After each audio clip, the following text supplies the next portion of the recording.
মৌলানা মাহমুদুল্লাহ হাফিজাহুল্লাহকে 3 বছর পর আপনারা মুক্তি দিয়েছেন। আমরা মৌলানা মাহমুদুল্লাহ হাফিজাহুল্লাহর মুক্তিতে শুকরিয়া প্রকাশ করছি।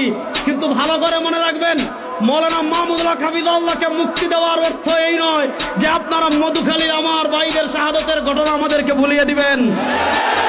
আমরা শাহাদতের দাবি, আমাদের ভাইদের রক্তের দাবি আদায়ের জন্য আমাদের নেতৃবৃন্দ যদি আমাদেরকে নির্দেশনা দেন, আমাদের নেতৃবৃন্দের আনুগত্য চূড়ান্তভাবে প্রকাশ করে আমার ভাইয়ের রক্তের বদলা নেওয়ার জন্য আমরা প্রস্তুত আছি না ইনশাআল্লাহ।